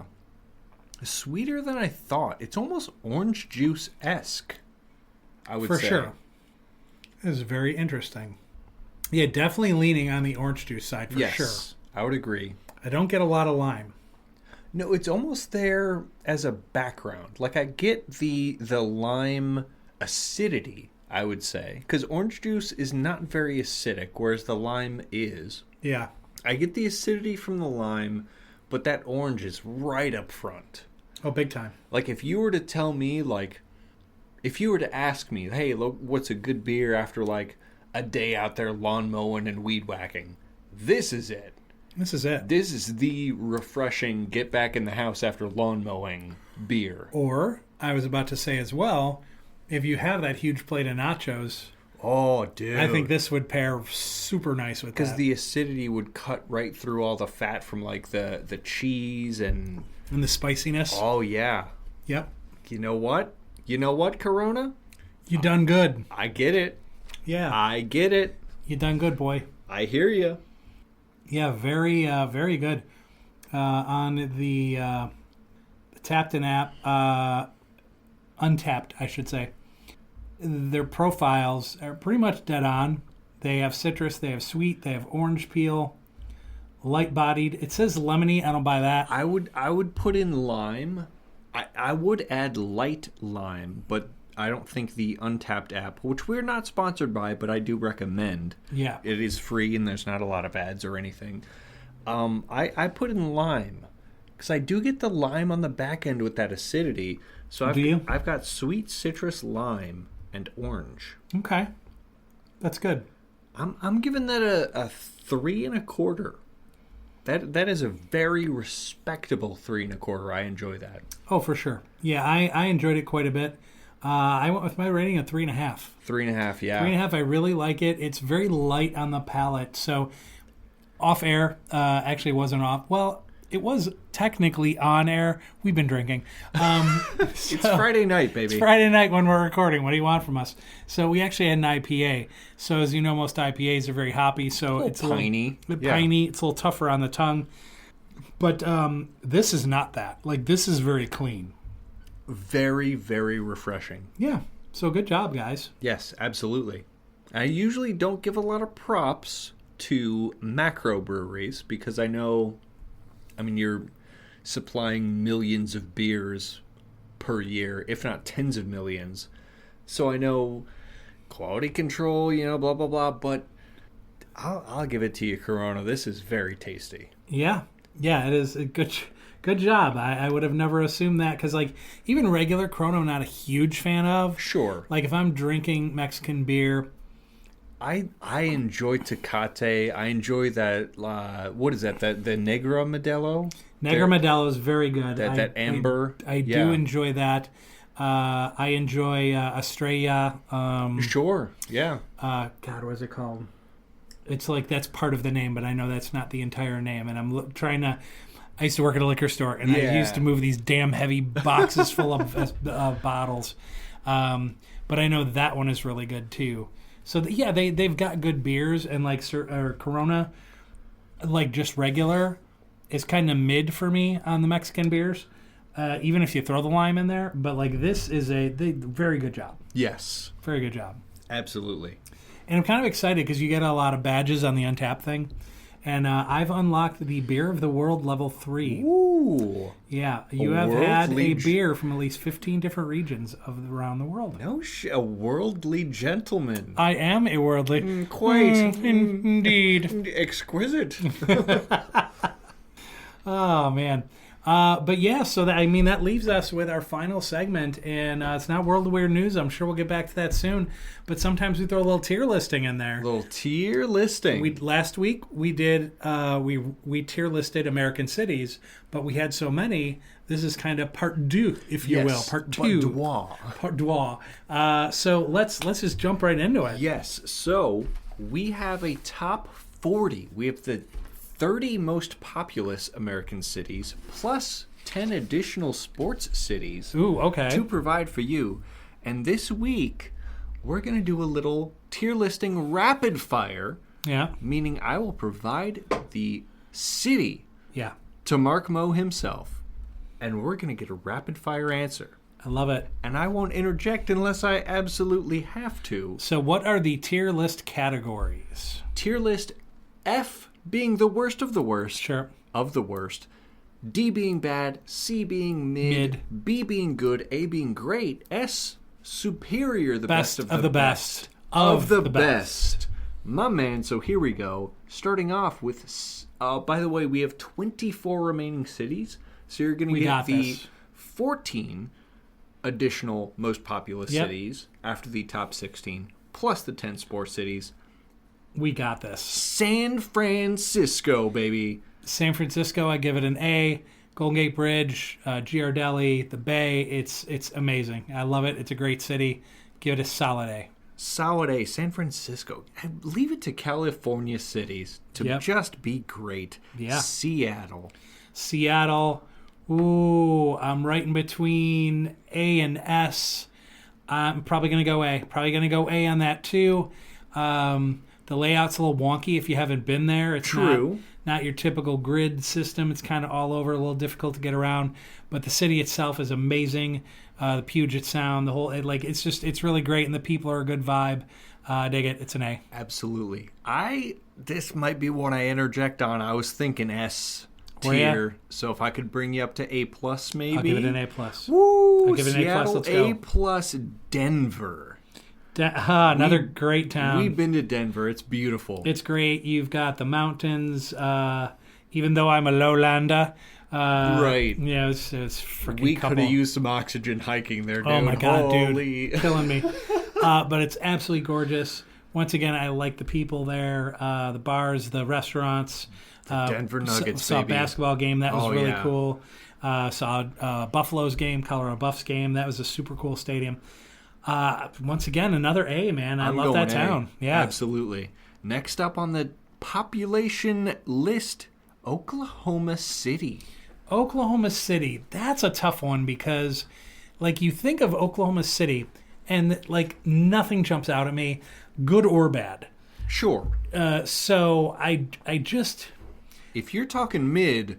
Nothing good or bad means mid. It means mid. It's a cow town, and it's I go a solid C. I'll give it a C. C down the middle. Nashville. Good old Tennessee. I love Nashville, or as some people call it, Nash Vegas. It is kind of that. It's a fun town. I'd leave the country music, but you can keep the fun. Right. I'm not a big country music guy, but it's a fun town. Vanderbilt University's there. Tennessee's not super far away. Sure. You can get to Knoxville rather easily. It's just a good time. I like it. I go B+. B+? I can get down with that. Next up, D.C., the District of Columbia, Washington. Another one I've been to. I do like Washington, D.C. quite a bit. It's a lot to get around. If you're oh yeah, I'll just kind of cruise around, do DC in a day. Nah. You can't really hoof that. No, it's a job. Yeah. But there's a lot to see. There's a lot to do. Take your time. Amazingly efficient and clean transit system. Thumbs up on that one. I like it. Solid B. Yeah. I would even push it to B+ because of the monuments, the history, the sightseeing. True. It's not necessarily tourist trappy because you're not being trapped into spending money. You can just go and see walk around and see stuff. Yeah. Yep, agreed. So if B+ is fair? B+ is fair. Next up on that list, El Paso. El Paso, same as Oklahoma City. Just not great, not bad. Cow town. I'm sure there's things there to do. I'm sure the food's great. C. C's fair. I might even give it C+ because, hey, think of the Mexicano food we were talking about. The Tex-Mex, yeah. Tex-Mex, a little C+ maybe. If I could, let's give it to him. I could argue, let's give it to him. That's fair. A little C+ for El Paso. Next up, your haven, Las Vegas. Oh, S. S. I did not, and not even a delay. I've been there. I can't wait to take this guy out there someday. I've not been. The great thing about Vegas. You don't have to spend a ton of cash if you're not a huge gambler. There's shows, you can get comp things. There's just a lot to do. You can people watch for an afternoon, and it's hilarious. And there's clubs, bars, like so much to do. You can leave the strip. You can go rent 4-wheelers and cruise through the desert. You can go to Lake Mead. I mean, there's so many things to do. I love Vegas. That's one of the tops of my list. Like if I were to relocate from the Midwest, I'd go to Vegas or outlying Vegas and hang out there. It's just so much fun. My man, that's an S. No notes. Next up, the Massachusetts metropolis of Boston. S. Another one I've been to. If you're talking about a city with history, holy cow. They've got a ton of it. They've got the JFK Presidential Library, which I highly, highly, highly recommend. It is one of the most amazing places I've seen. The ship, the USS Constitution, is there. You can go to that. Bunker Hill, you name it, they've got it. They've got amazing sports teams, so you can catch a lot of sports there as well. The people are amusing. They're very amusing. S all the way. My man, next up, as the French would say, Detroit, as we say Detroit. Not as bad as you would think. It gets a bad rap that it's just kind of run down and dirty and this and that. And like any major city, you've got those parts. But when you're downtown, Comerica Park is cool. I think they have the Greektown Casino. They've got Hockey Town. They've a lot of things down there that are really cool. Music is huge there, so a lot of great music venues, good pubs and bars. I'm going to surprise people. Solid B. Solid B for me in Detroit and the Detroit style pizza. Could I argue a B plus? Because of the Detroit style pizza you mentioned, on top of the fact that as a sports town, it's hard to find more dedicated fans than Detroit fans. For as ass as those teams have been for so long. Right. I agree. That's a great point. Yeah. B plus. B plus. Let's give it to them. B plus. Your pizza's worth it. Portland, Oregon. My heart goes out to you. Yeah, the Pacific Northwest. I'm a fan of Portland, Oregon. I love Portland. Portland is not Seattle, although it's great. Sure. I would put that at a B plus, maybe. B plus, A minus, maybe? Yeah. What's your argument besides Voodoo Donuts? Besides Voodoo Donuts, the only reason I would say A minus is because I have specific positive memories there. Fair. And that's very objective, or subjective rather. Oh, sure. So you could say B plus and I'd be fine with it. Okay. No, I'll go A minus with you. That's fine. A minus, perfectly fine. Do that for Damian Lillard alone. My man, Damian Lillard. That was such a great game we saw. Such a good game. Yeah, we saw Portland versus Denver when they were both young, and Damian Lillard was just so great. Amazing. Louisville. Louisville. Oh boy, I'm gonna go C plus. Once again, it's a Midwestern town, kind of neat, little bit of history. They've got some decent food, but once again, it's just nothing spectacular to me. So C plus. C plus. It's just better than okay. Yeah. Next up, Memphis. I think one of the top cities as far as property crime goes. Oh my God. Yeah. Yeah, might want to consider that one. Statistics for you. Yeah, they've got Elvis. It's a good music town. And, you got that hot chicken. It's Nashville hot, but it's a Tennessee thing. Tasty nonetheless. Tasty and hot. Yeah. C plus. I can't go any higher than that. That is completely fair. No notes. Next up, Baltimore. Baltimore, Maryland, another interesting town. A lot of issues in terms of civil rights issues and stuff like that. There's a little dark history there. Yeah. In Baltimore. A lot of dark history there. But it's near D.C., so there's a lot of history in Baltimore as well. We went to a battlefield just a little bit away from Baltimore called Antietam. That was really neat when we went there. So like I said, a lot of history. That's kind of cool. Going to an Orioles game or a Ravens game, I'm sure would be good. So they fun. got good sports there. I will give that a B minus. A B minus for Baltimore minus Pittsburgh. Pittsburgh. We are on to the sports cities. Yeah. Pittsburgh, also known as Pissburgh, There you go. for how piss poor their teams Yeah, are. it is what it is. But now Pittsburgh, they've got a good sports history, I guess you could at least say. PNC Park is constantly rated one of the top baseball parks. Right, I'd love to check that out. And that's the Alleghenies, and like there's the valleys and the mountains and the whole thing. And so it's pretty. It gets a bad rap sometimes for that. And then there's some good food there. Primanti Brothers sandwich. Oh my god, man. Steel City beer. Oh, so you got some pluses there. I think I'll give it a solid B. I could go B, absolutely. Next up, one you've been to, I believe I have not. Miami Superior. Florida. An international city, so a lot of people think Cubano, they think Puerto Rican, and they do. Great, like awesome club vibe, awesome food, great stuff. Culture. The culture is amazing, but it is an international city. I've met people there from France. I've met people there from Russia. Just really an international city. Gorgeous beaches, unbelievable. I've never had a bad time there. It's just fantastic, and everybody is so super cool. And like, if there are people there that got their Lamborghinis, they're the least pretentious rich people you're ever gonna meet. Right. At least to my experience, I love it. Easy S. Easy S. Easy S. Next up, Atlanta, Georgia. Atlanta, Georgia. I have good. We've been. And the food was awesome. The food is amazing. The food keeps it up near the top for sure.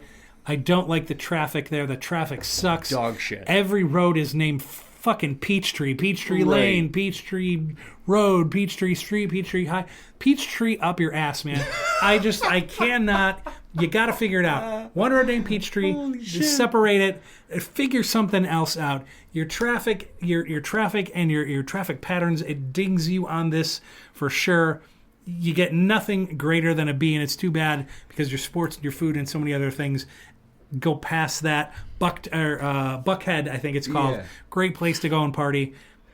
Just a B. Sorry, your traffic sucks. Figure that shit out. The way you phrased that reminded me of Willy Wonka, and he'll be, "You get nothing." Atlanta, you get a B. You get a B. Deal with it. Next up, St. Louis. St. Louis D. St. Louis is a boring city. Sorry, if you're a fan from St. Louis, we still love you, but the Cardinals can go suck a D, and the St. Louis Blues, they were just in the playoffs, the most boring playoff team. Mid for sure. The arch. Hey, we've got an arch. Yeah, so does McDonald's. They got two. Right. So, it's really not that impressive. Hey, but let's check out this river. It's muddy and gross. Great. D is what it is. Can I argue a D minus? You could, and I would accept it. Okay, granted. I didn't even need to say anything. Next up, Cincinnati. The city of sin. I don't know. Do they aspire to be St. Louis? I mean, I'm trying to... fucking don't aspire to be anything, it seems like. You had Joe Burrow, and you fucked it every year. Every year. Now, they're known for their chili. Great. I like chili. Chili's great. Chili's great on a dog. But their downtown is mid. Their teams are mid. So it deserves a C, probably. A C. Maybe a C minus, too, because you can't win with fucking Joe Burrow. That's fair. Next up, the wonderful Haven. Land of 10,000 lakes? That's what I've heard, yeah. 10,000 lakes? I think it's closer to 11,000, so you're underselling yourself. Minneapolis, Minnesota. Once again, figure your traffic shit out. They've got a bunch of bridges going over the river and the lake and just figure that shit out, man. It's a kind of a cool downtown. I don't mind that so much. Their football stadium looks cool as hell. I wouldn't mind checking that out. And you can do that to Packer fans. That is worth the price of admission right there. I love that. No, but good bars, good restaurants. I think it's a good, solid town. I'll give it a B. B? Maybe B plus? Nah, I'm sticking with B. B even. Stick with B. B even. Next up, Orlando, Florida. Orlando, I'm, besides certain factors, I'm not a fan of Florida of. There are cities I do like. Like I said, Miami, I give you a high grade. Orlando is just, it's very plain. It's just very plain. There's okay. It's got parks, but I'm not a park guy. Yeah. So, like, if I was big into Disney and Universal and all that, I'd probably give it a higher grade. I'm really not. Like attractions. Right. Church Street Station is a great place to go and have bars and drinks and restaurants or whatever. C+. I'll give it a little extra plus. A little C+ on this one. The final three. Rapid Here fire we go. mode. Green Bay. Green Bay, D. It's a cow town. I think their biggest building's a silo. Can I argue F? Ooh, you could, but I like New Glarus spotted cow and I like cheese. I'll stick with a D. What does that have to do with Green Bay? True. You can get that anywhere in Wisconsin. Good point. It's an F. It's an F. Okay, grand. Buffalo. Buffalo. I have a very dear friend from Buffalo, and they have buffalo wings. I think a Oh, Bills yeah. game would be awesome. I think a Sabres game would be awesome. Mac Ullman, what's up if you're listening? Brother. I give Buffalo a B+. A B+ for Buffalo. I do. Plus this last edition of Cleveland. Cleveland. My man in Cleveland. Look, I know a lot of people bag on Cleveland. Every time I've gone to Cleveland, I've had fun. I like the Flats. There's a lot of great bars there. There's good food. They actually have pretty good pizza. I like Cleveland. What I don't like is the Rock and Roll Hall of Fame, but how can you have all these disco and R&B acts and all this other shit and not have Iron Maiden, which is one of the greatest heavy metal bands in history, and they're still on the outside looking in? I was gonna give Cleveland a B. You get a C because of that stupid pyramid-shaped building you call Rock and Roll Hall of Fame, which is really a music hall of fame. End of that story. Boom! Cleveland gets a C, which is somehow still higher than Cincinnati at a C-. This is you got to do better than just chili. Fantastic tier listing. To recap, New York City got an A.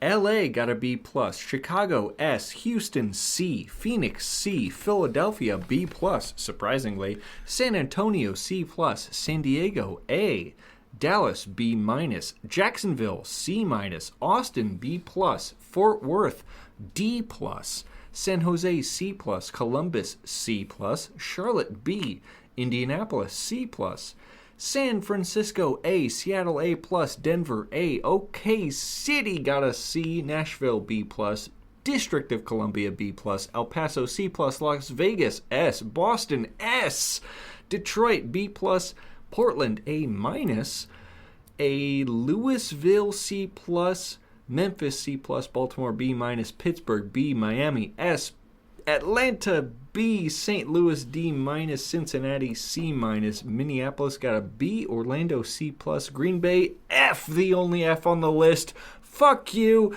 Buffalo got a B+, Cleveland with a C. And there you go. That's it, and that's the show. Thank you so much for listening in. That does it for this week. Thanks for listening to Mark Mo's show. Check it out. Like, subscribe, all that good stuff. If you've enjoyed our content, there are other content. I have After Hours radio show Tuesday nights, Central Standard Time, 9 o'clock. This guy right here, Aiden, spelled the right way. My man. Check it out. Great gaming content. I'd also like to thank Jatonia Greek Grill, Valpo, Curry Ford of Valpo, Curry Buick GMC, Simcoe Signs, Smoketown Blues Barbecue, The Entertainer Magazine, The Care Place of Valpo, and Aiden Maloney, of course. Make sure you check us out next week, and that's about it. I got nothing else to say. It's been a wonderful Saturday morning. Indeed. Thanks again for listening, everybody. We'll catch you next week.